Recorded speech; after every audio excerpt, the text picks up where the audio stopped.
50 Cent's got zero filter, and now he's setting his sights on Charleston White. An old clip just exploded online, and it's causing serious waves. The footage straight up shows a young Charleston snitching in court, throwing his own homie under the bus. And it ain't no minor situation either. We're talking real consequences, real damage. And the internet is losing its mind over it. The clip came from back when Charleston was just 16, sitting in that courtroom, pointing fingers and dropping names like it was nothing. Everybody's seen it before you seen it. It used to be on the news. I keep telling y'all, I made the news before. All what y'all doing, people already seen. And now that moment's come back to haunt him big time. 50 caught wind of it and wasted zero time chiming in. He's going hard at Charleston, calling him out publicly and making it clear he's not here for the games. Attempted to stop Doolittle White and two other teenagers accused of shoplifting 3 sports jackets and a baseball cap from an Arlington mall in September of 1991. But Charleston, he's not hiding, not even flinching.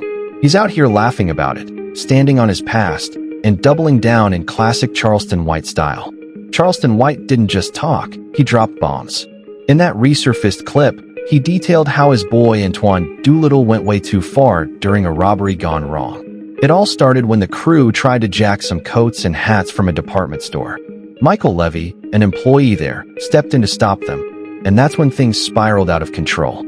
Instead of cutting their losses, they got reckless, tossing stolen clothes out the window like it was some kind of game. Should look you. What did he do? But it didn't end there. According to Charleston's own words, that's when Doolittle pulled a weapon. And right there in 1991, Michael Levy was gone just like that. And Charleston, he wasn't just watching from the sidelines. He admitted he handed Doolittle the weapon that night, basically setting the whole thing in motion. Yeah, Diddle pulled the trigger, but Charleston helped make it happen. Then he went and told the court everything detailing the convo they had right after the chaos. And get this, he even laughed about it later, saying, "Look, he's shot." Like it was no big deal. That cold attitude shocked everyone. But the real heartbreak, Michael Levy had just gotten married, for days, for. His wife thought they had a lifetime ahead, and instead she was burying her husband before the honeymoon even ended. Completely devastated. And Charleston didn't stop with just one name. He testified against 3 of his friends in total. And those words helped lock them up. In the end, Charleston White got slapped with 12 years for his role in that deadly mess. But somehow he still came out lucky. While his boys were doing hard time with no way out, Charleston had his record sealed.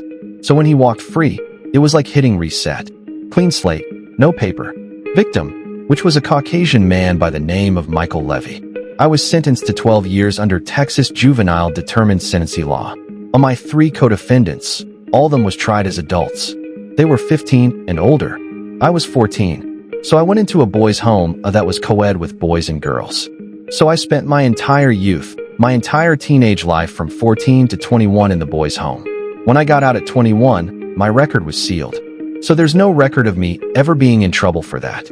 Meanwhile, the others were still stuck behind bars paying full price. So when that old courtroom footage hit the internet, oh, it blew up. People were quick to slap the snitch label on him, and they weren't holding back.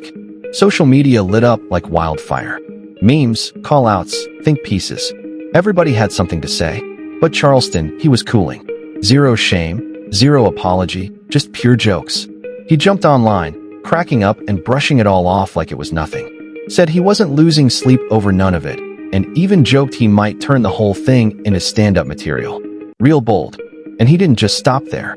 Charleston doubled down. "I ain't friends with nobody," he said loud and clear.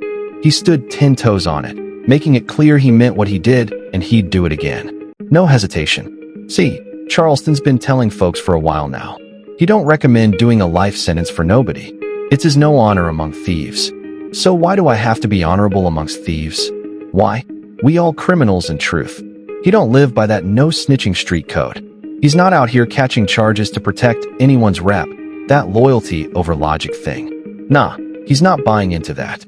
His whole mission, flip the script, shift the culture, even if it means exposing the same people he once ran with. To him, doing time for the homies is just plain stupid. And he's not afraid to say it out loud.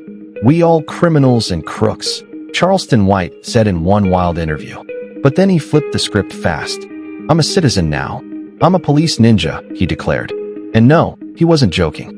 He said he votes, helps with elections, and even clowned about being the last one dropping off ballots on election day. "You damn right I'm a police ninja," he said with pride. "I'm grown. I'm 40. I can't be sitting in jail at 50 for nothing." And trust, he meant every word of that. Charleston don't play the street loyalty game. He said point blank, if it keeps him out of jail, he'll snitch on anybody.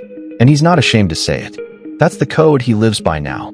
No street code, no silence, just self-preservation. Lately, rumors been flying that Charleston might have had a hand in getting Brick Baby picked up by the feds. And instead of denying it like most people would, Charleston jumped online and bragged about it. Apparently, Brick Baby made himself a target when he filmed a video down in Houston flashing stacks and talking reckless, even mentioning putting a hit on Charleston. But Charleston wasn't about to play tough guy. He hit up the feds immediately and let them know what time it was. Claimed he's even got connects in law enforcement on speed dial. And that's not even the wildest part. Last year, word got out that Charleston might have called the cops on Boozy Badass, too. I made a federal report. First, I called Houston and made the report to Houston, but I did this through my law enforcement. Fans said Boozy allegedly threatened a Memphis promoter who had booked Charleston, and Charleston wasn't about to let that slide either. He never fully confirmed it, but once the rumors hit the internet, fans were quick to slap that rat label on him again. Still, Charleston didn't fold. Not even a little. He's been saying it loud for years. He ain't out here to protect no street code. He's out here to protect himself. But that doesn't mean the internet's letting him slide. Not even close. Why? Because while Charleston swears up and down he's not a rat, folks online are calling major cap. And the receipts, they're coming in heavy.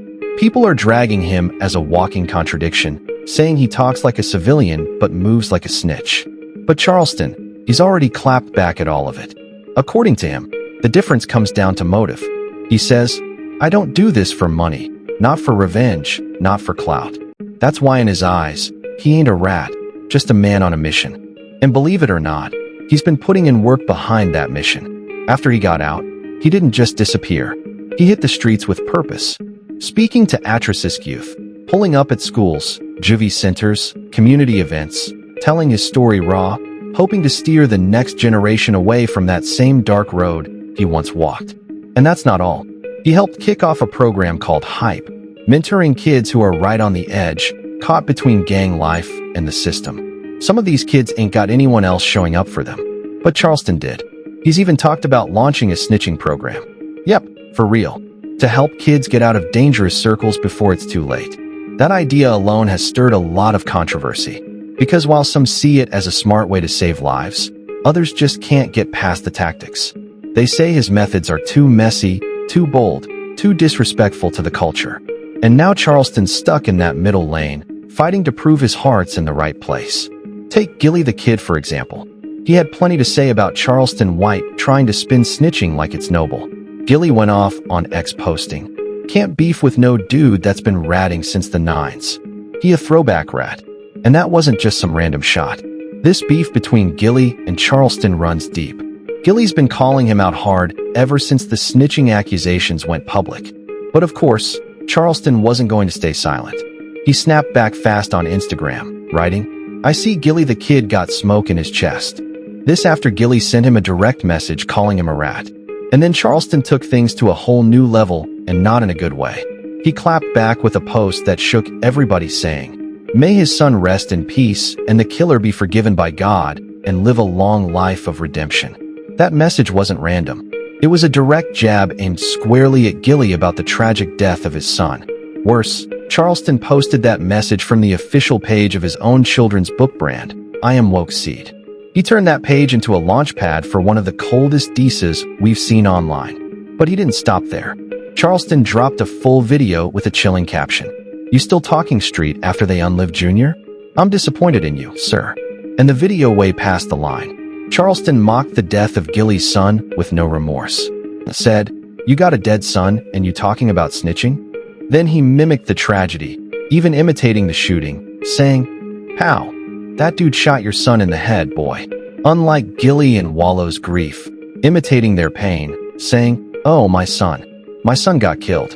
The internet couldn't believe he went that far. It wasn't just disrespectful.